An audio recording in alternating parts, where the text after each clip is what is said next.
Attention to the fallout of the coronavirus pandemic. The global tourism industry is one of the largest industries in the world. And 7 months into this pandemic, no sector is more at risk from the fallout than this industry. In the last 5 months alone, the tourism sector has lost almost $320 billion. Our next report gets you more on how this pandemic has devastated a once flourishing industry. Take a look.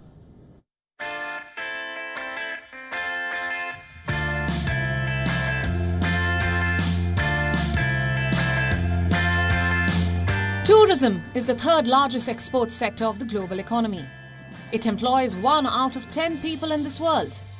In 2019, the tourism industry accounted for 7% of global trade. But with strict travel restrictions and international flights grounded, the industry is now grappling with a crisis that it has never witnessed before. From tour guides to street vendors, everyone who depends on tourist spending is suffering huge losses. In the last 5 months alone, the tourist arrivals have halved, with more than 120 million jobs at risk. According to UN Secretary General Antonio Guterres, while the crisis was a major shock for wealthier, developed nations, for most of the developing countries, it was an emergency. Tourism for some of these countries represents more than 20% of their GDPs. Not just that, the hit to tourism has the potential to become a major drag on the global economy.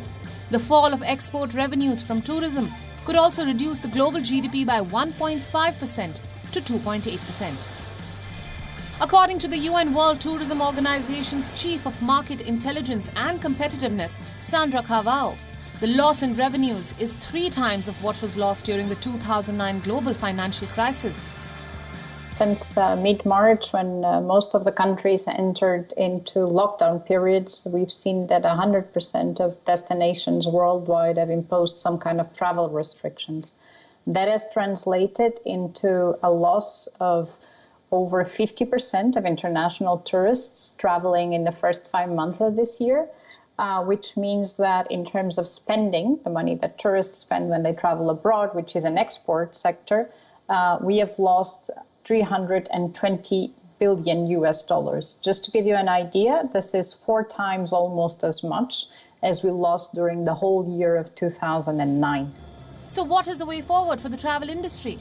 From health passports to air travel bubbles, several concepts are now being talked about as ways to rebuild the global tourism industry slowly. Look at health passports with all due cautions, considering that it's not even at this moment clear if someone that has had the disease at some point is actually immune to it. So it's important to whatever countries decide to always coordinate with national health authorities. As many countries around the world deal with a second wave of COVID-19 infections and countries reimpose restrictions, it looks like travel will now be a distant dream for many of us, and the industry will have to reinvent itself in order to survive. Bureau Report, WION, World is One. Restaurant owners across the world vie